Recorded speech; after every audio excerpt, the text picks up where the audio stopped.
आमचा साधा सरळ प्रश्न आहे की ज्या तऱ्हेने भाजपाचे अध्यक्ष अमित साटम सातत्याने वक्तव्य करतात, बेताल वक्तव्य करतात आणि ज्या तऱ्हेने बोलतात, म्हणजे पाकिस्तानाची औलाद हा काय शब्द आहे आणि कोणाबद्दल बोलतात की जे या राज्याचे माजी मंत्री राहिलेले आहेत, ज्यांनी ह्या देशाची संविधान शपथ घेऊन मंत्रिपदाचा त्या ठिकाणी जे आहे ते त्या ठिकाणी काम केलेलं आहे. आज सन्मान्य आमदार आहेत, त्यांच्याबद्दल बोलताना ते ज्या तऱ्हेने वाक्य वापरतात आणि ज्या क्लिपचा ते उल्लेख करतात, जर तुम्ही पत्रकारांना पण माझं सांगणं आहे की पत्रकारांनी सुद्धा ती क्लिप ऐकली पाहिजे.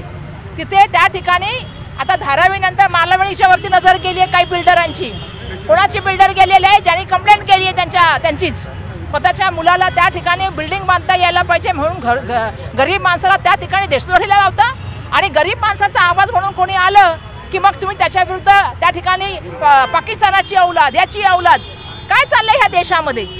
आणि मुंबईमध्ये मी बघते जेव्हापासून अमित साटमांनी ज्या भाजपाचा कारभार स्वीकारलाय त्यावेळेपासून मुंबईमध्ये सातत्याने ते हिंदू मुस्लिम त्या ठिकाणी करण्याचं बोलत असतात.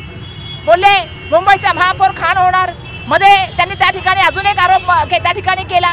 मला या ठिकाणी मुंबईकरांना आव्हान करायचंय, हे जातीचं, पातीचं, धर्माचं आणि भाषेचं राजकारण त्या ठिकाणी करण्याचा त्यांचा प्रयत्न असतो, कारण मुंबईच्या महत्त्वपूर्ण विषयाला त्यांना बगल द्यायची आहे. आज त्या ठिकाणी लोकांचे घरं तुटलेली आहेत, लोक त्या ठिकाणी लोकांना घरं मिळाली पाहिजे ही भूमिका त्या ठिकाणचे आमदार मांडतात. आणि अशा वेळेला त्यांच्यावरती आरोप टाकणं की मला धमकी दिली आणि त्याच्यानंतर त्यांना पाकिस्तानाची औलाद बोलणं, ही भाजपाची जी परंपरा आहे ती बंद झाली पाहिजे.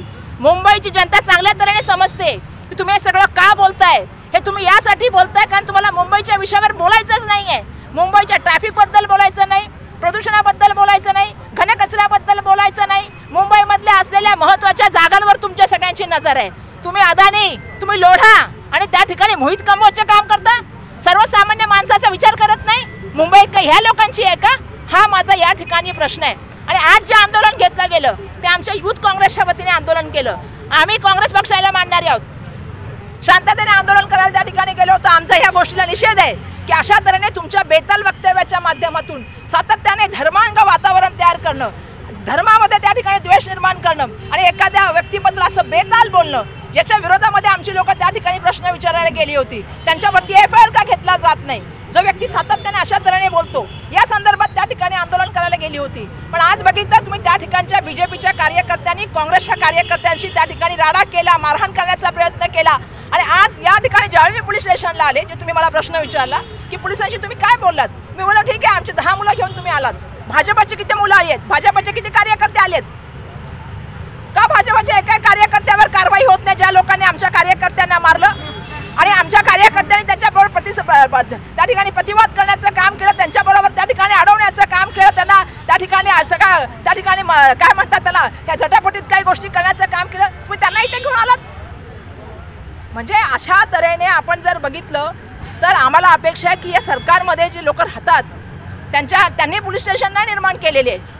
ही कायदा सुव्यवस्थेने आणि देशाच्या संविधानाने त्या ठिकाणी जे आहे ते या ठिकाणी पोलीस स्टेशन निर्माण केलेले आहेत. आणि त्यामुळे अपेक्षा करते की कायदा सुव्यवस्था ही सगळ्यांना समान असेल. दोन ठिकाणचे कायदे व्यवस्थापन नसतं, एका पक्षाला एक कायदा आणि दुसऱ्या पक्षाला दुसरा कायदा. दुर्दैवाने आज आम्ही बघतोय की आमच्या पक्षाच्या कार्यकर्त्यांसाठी वेगळा कायदा या ठिकाणी लावला. काही लोकांना जुहू पोलीस स्टेशनला घेऊन गेले आणि काही लोकांना इकडे घेऊन आले, पुढे बांद्रा पोलीस स्टेशनला. आणि बाकीच्यांचं काय, का भाजपाच्या एका कार्यकर्त्याला अटक नाही झाली, भाजपाच्या एका कार्यकर्त्याला त्या ठिकाणी का नाही घेऊन गेले, का नाही इथे आणलं, हा आमचा महत्त्वाचा प्रश्न आहे. जे व्यक्ती बेताल वक्तव्य करतात त्याच्यावरती FIR व्हायला पाहिजे होता, अमित साटमांवरती त्या ठिकाणी FIR व्हायला पाहिजे होता. ते न करता तुम्ही आमच्या कार्यकर्त्यांना घेऊन आला तिथे. हे जे चाललंय ना हे बरोबर नाहीये. कायदा सुव्यवस्थेचा आदर आम्ही करतो, पण जे कायदा सुव्यवस्था हातामध्ये घेतात त्यांच्यावरती कारवाई व्हायला पाहिजे. पोलिसांनी तिथे जी बघ्याची भूमिका घेतली हे बरोबर नाही आणि पोलिसांनी त्यांना जे मदत करण्याचं काम केलं हेही बरोबर नाही आहे. येणाऱ्या काळामध्ये आमचं हीच अपेक्षा आहे.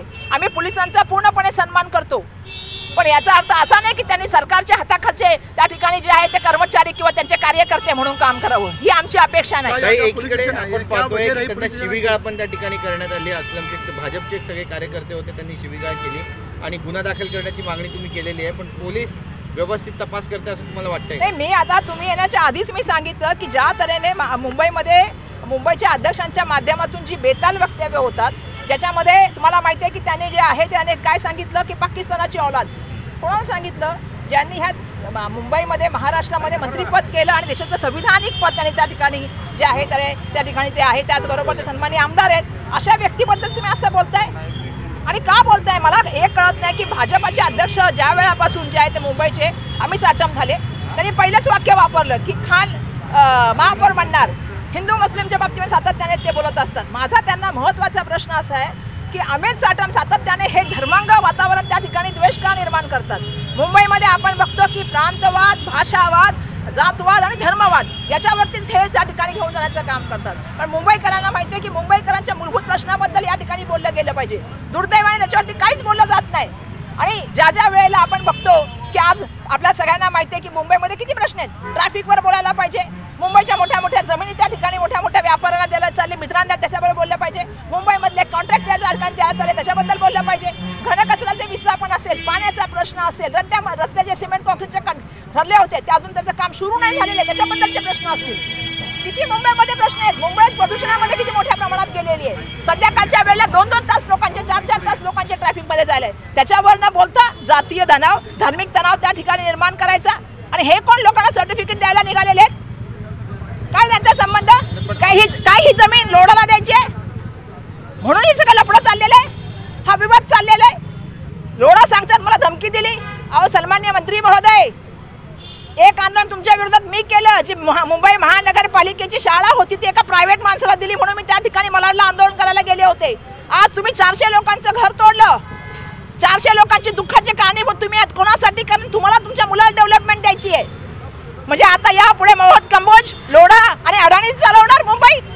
आणि ह्यांच्या प्रश्न विचारले की तुम्ही धमकी दिली. सांगा व्हिडिओमध्ये एकही धमकीचा शब्द सांगा असलम शेखजीने वापरलेला आहे. पत्रकारांनी पण मला सांगावं. अशा तऱ्हेने जे बोललं जातं, कारण ह्याचं कारण असं आहे की ज्यावेळी ह्यांना प्रश्न विचारले जातात, ह्यांना जमिनीमध्ये जेव्हा स्वतःचा इंटरेस्ट असतो त्यावेळी मग असे शब्द वापरले जातात. पण महाराष्ट्राच्या संस्कृतीमध्ये, राजकारणामध्ये मी आज जाणीवपूर्वक हा शब्द वापरते. महाराष्ट्राच्या राजकारणामध्ये, संस्कृतीमध्ये अशा शब्दांना थारा नाही. एवढ्या खालच्या पद्धतीचं राजकारण भाजपा करायला लागले. आणि आज आमची मुलं त्यांना प्रश्न विचारायला गेली तर तुम्ही आमच्या कार्यकर्त्यांनी ते आणलं, भाजपच्या कार्यकर्त्यांना का नाही ते आणलं? का नाही त्यांना झूप पोलीस स्टेशनला नेऊन ठेवलं? म्हणजे पोलिसांचे काय 2 कायदे आहेत का? त्यांनी झटापटी करायच्या, त्यांनी मारामारीमध्ये पुढे यायचं, त्यांना पोलिसांनी मदत करायची आणि आम्हाला बॅरिकेडिंग लावायचं, हे नाही चालणार. अमित साटम अजूनही आपल्या विधानावर ठाम आहे. अस्लम शेख यांचा मालवणी पॅटर्न आम्ही ठेचून काढणार असं म्हणतात. असं आहे की काय मालवणी पॅटर्न? काय भारताचा पॅटर्न? अमित साटमांना माहिती आहे का काय मालवणी पॅटर्न? जिथे आगरी कोळी पण आहेत, जिथे मराठी माणूस आहे, जिथे विविध जाती धर्माची लोक राहतात, कधी मालवणीला जाऊन या म्हणावं, तुम्हाला मालवणी पॅटर्न कळेल काय असतो. एकतेचा पॅटर्न म्हणजे तुम्हाला समजणार नाही. हे दुर्भाग्य आहे भाजपाचं. सातत्याने त्या ठिकाणी धार्मिक द्वेष निर्माण करायचा, हिंदू मुस्लिम करायचं आणि लोकांमध्ये त्या ठिकाणी वातावरण तापवायचं काम करायचं. जनतेला माझं नम्रपणे आव्हान आहे, मुंबईकरांना माझं नम्रपणे आव्हान आहे, मुंबईच्या प्रश्नावर लढा. तुमच्या जीवनाशी संबंधित असलेल्या प्रश्नावर लढायला गेलं पाहिजे हे इलेक्शन. पण दुर्दैवाने याच्यावर काही चर्चा न करण्याचा भाजपाचा प्रयत्न असतो. त्यामुळे ह्या लढाईमध्ये आम्ही मुंबईकरांचा आवाज म्हणून पुढे येणार आहोत. ही लढाई अशीच चालू राहणार. आणि अशा बेताल वक्तव्याला महाराष्ट्राच्या सुसंस्कृत राजकारणामध्ये आणि सुसंस्कृत समाजामध्ये पण स्थान नाही, लक्षात ठेवा. हूँ कि जिस तरह भाजपा के जो अध्यक्ष है उनकी जो बात करने का तरीका है, जो बेताल वक्तव्य करते हैं, आप सबको पता होगा जिस तरह उन्होंने एक क्या कहते हैं संविधान पद पे रहे हुए इंसान के बारे में बात की. जो माजी मंत्री है, जो सद्या आमदार है, अस्लम शेख जी के बारे में कहा कि वो पाकिस्तान की औलाद है. ये क्या शब्द होता है? महाराष्ट्र की राजनीति में ऐसा शब्द कहना सबसे बड़ी गलत बात है. क्योंकि उन्होंने किस चीज़ के ऊपर बात कही? उन्होंने जो 400 घर टूटे, जो गरीब आदमी का दुख है उसको लोगों के सामने उजागर करने की बात की. वो वीडियो में कहाँ एक शब्द बताइए जिसको लोढ़ा जी के धमकी देने की बात हुई? फिर लोढ़ा जी मंत्री है, उनका इंटरेस्ट वहाँ की ज़मीन में है और हमारा इंटरेस्ट वहाँ के गरीब लोगों में है.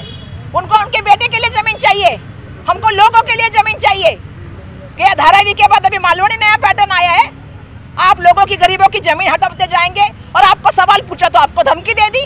अरे तो आपको तो राज्य के मंत्री है, आपको लोगों के लिए खड़ा रहना चाहिए. स्कूल भी बीच में जब हमारा आंदोलन हुआ, बीएमसी का स्कूल 100 करोड़ में बनाया, बीएमसी ने दे दिया किसी प्राइवेट आदमी को. लोढ़ा जी क्या चाहते हैं आप इस देश में? सब प्राइवेट को जाए, सब मुंबई प्राइवेट को जाए। ये अदानी, लोढ़ा और मोहित कंबोज की मुंबई नहीं है, ये मुंबईकर की मुंबई है। मुंबईकर को पूछना पड़ेगा आपको। जिस तरह से मैं देख रही हूँ बेताल वक्तव्य करना, और जब हम बेताल वक्तव्य करने के खिलाफ जाके हमारे युवा लोग मोर्चा करने गए, युवक कांग्रेस, क्या हुआ उनके साथ? पुलिस ने उनके साथ जो है उनको रोकने का काम किया। भाजपा के कार्यकर्ताओं को क्यों नहीं रोका? उनको क्यों नहीं पकड़ा? उनको क्यों नहीं आज पुलिस स्टेशन में लेके आए?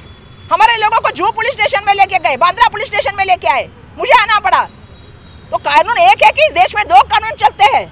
मुख्यमंत्री महोदय, कायदा सुव्यवस्था रखना आपकी भी जिम्मेदारी है, तो अपने कार्यकर्ताओं को भी समझाइए। जिस तरह से ये बेताल वक्तव्य आएंगे तो मुंबई का समझता है कि आपको जब से अमित साटम बने हैं, एक तो अमित साटम जी के पुराने वीडियो भी निकालिए, वो अधिकारियों के साथ कैसी बात करते हैं, महिलाओं के साथ, फेरी वालों के साथ कैसी बात करते हैं, और उनका एजेंडा एक है, इस निवडणूक को, इस चुनाव को जो है वो किसी और दिशा में लेके जाना। मुंबई करके सवाल के ऊपर कभी बात नहीं करते।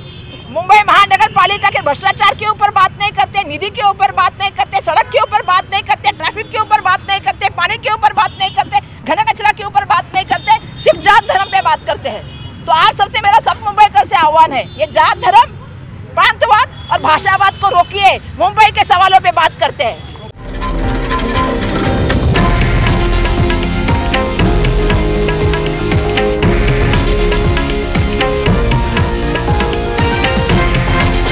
हे आहे देशातील नंबर 1 न्यूज नेटवर्क आणि आपण पाहत आहात TV9 मराठी, एकमेव।